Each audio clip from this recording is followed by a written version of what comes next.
Napayabang naman yata si Mama today, tinry niyang buhatin si Snowy. Ito tuloy ang nangyari. Hindi ako makatayo. Wala naman yung tawad. At itong si Snowy, grabe ang defense mechanism. Ganito ang ginagawa niya, humihila-hilata. Apakatahimik pa naman ng pack members tapos mambubulabog tayo today. Kasi nga nanakaw na naman tayo ng isa sa kanila at eto nga yun, si Snowy. Ayaw pa nga niya lumabas nung una, siguro akala niya liliguan siya. Mas okay na nga doon na dito sa loob kesa naman liguan. Pero nung matawag naman siya ng ilang beses, lumabas na rin naman siya, o diba? Very good yarn. At talagang ang happy-happy pa siya paglabas. Tingnan niyo talagang pakembot-kembot pa habang dumadaan at nagpapahili sa kanyang mga kasamahan. Nagpapabukas na nga agad siya ng pinto kaso nag-aayos pa sa labas kaya di naman agad nabuksan. Talaga nga namang excited na excited lumabas, akala mo nang talaga may ganap. Kaya naman tingnan nyo paglabas nag-amoy-amoy agad siya, tinitingnan siguro kung may kakainin ba. Grabe nga may pagtalbog-talbog pa siya dito, o diba? Tumatalon din naman ng tabatchoy. Pinaikiramdaman niya nga dito kung ano daw bang gagawin, lalabas ba daw siya o hindi. Tapos nagyayari nga siya sa mommy niya na lumabas. Kaya naman kung mapapansin niyo, pupunta siya dun sa may pinto tapos saka iimik-imik sa mommy niya. Nagutan nga rin siya ni mama ng buhok at may nakuha nga siya. Ibig sabihin ay nagsha-shed po siya. Pinaakyat nga siya ni mother dito. Gustong-gusto naman niya umakyat at alam niya yung command. Yun nga lang talaga takot siya. Kasi nga nakatiles at madulas kaya naman hindi siya basta makatalon. Binuhat pa nga ni mama papunta dito sa timbangan. Tingnan niyo halatang hirap na hirap siya, diba? Gusto kasi nilang timbangin tong si Snowy at ayan tumimbang nga po siya ng 27.5 kilos. Paano ba namang hindi mauutas ang nagbubuhat dyan? Grabe naman kalaki. Hindi pa nga nadala si Mama tinry pang buhatin ulit. Ito tuloy yung nangyari. Hindi ako makatayo. Wala naman yung tawad.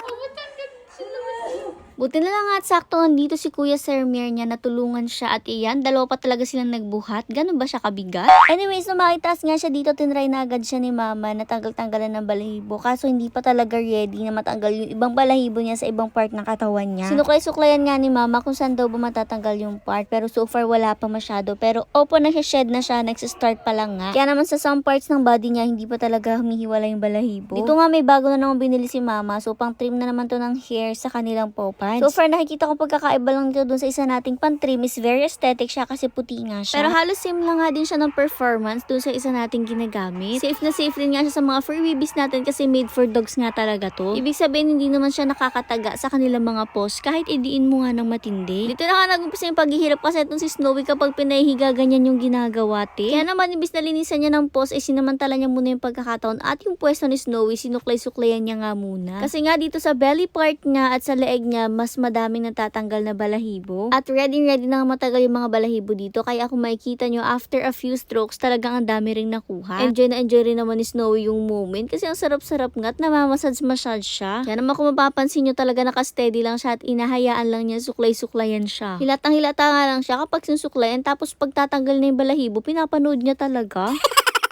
After sukla, ito na nga, shave na nga po yung balahibo sa kanilang mga paws at dito na nahirapan si Mama talaga. Nag-evolve nga kasi itong si Snowy, bigla naging bulating inasinante. Ayaw na ayaw niya, nagpapakulit siya ng paa niya. Actually, hindi naman sila nasasaktan. Talaga nga lang ayaw na ayaw niya. Siguro nga nakikiliti siya kahit papano, kaya ayaw. Pero tinuloy nga lang ni Mother ang pag-shave kahit nga hinuhugot-hugot or hinihila-hila ni Snowy yung paa niya. Ito naman paws or paa niya sa harap, ayaw niya din talagang ibigay te. Kapag kinukuha nga ni Mama, pilit niya binabawi at hinihila. Kaya naman konting padaan pa lang ni Mama nitong shaver ay kinukuha na agad niya. Nahihirapan tuloy siya. Pero syempre, hindi nun pwede hindi siya shave yung paa niya kasi nga madudula siya palagoy lalo kapag ganito kahaba. After nga niya, na-vacuum na lang din nga itong mga balahibong natanggal sa paa niya kasi maliliit lang din naman siya. Bigla na lang ang tulali itong si Snowy, na trauma yarn. Dito naman tayo ngayon sa paggugupit ng kuko na ayaw din po niya talaga. Kaya kita nyo, hinihila na ulit niya yung paa niya. Kapag minsan naman na binibigyan niya yung paa, kapag di agad nagugupit, nagagalit siya at sumisipa-sipa siya. Pero syempre, tuloy nga lang din si mga paggugupit kasi grabe na rin talaga kahaba yung mga kuko niya sa paa. Alam niyo ba dati hindi talaga kami nagugupit kasi nga semento yung pinagtatakbuhan nila. At yung semento nga siya na yung nagsisilbing nail file para sa kanilang kuko. Kaya naman hindi talaga basta-basta humahaba kasi nakukuskus na dun. Pero ngayon nga, dahil naging batuhan na yung kanilang takbuhan, ay talagang napakahaba na rin palagi ng mga buko. Tapos ganito pa nga kahirap gupitan, talagang pawis na pawis ang tagagupit. Akala mo naman talaga nag-workout.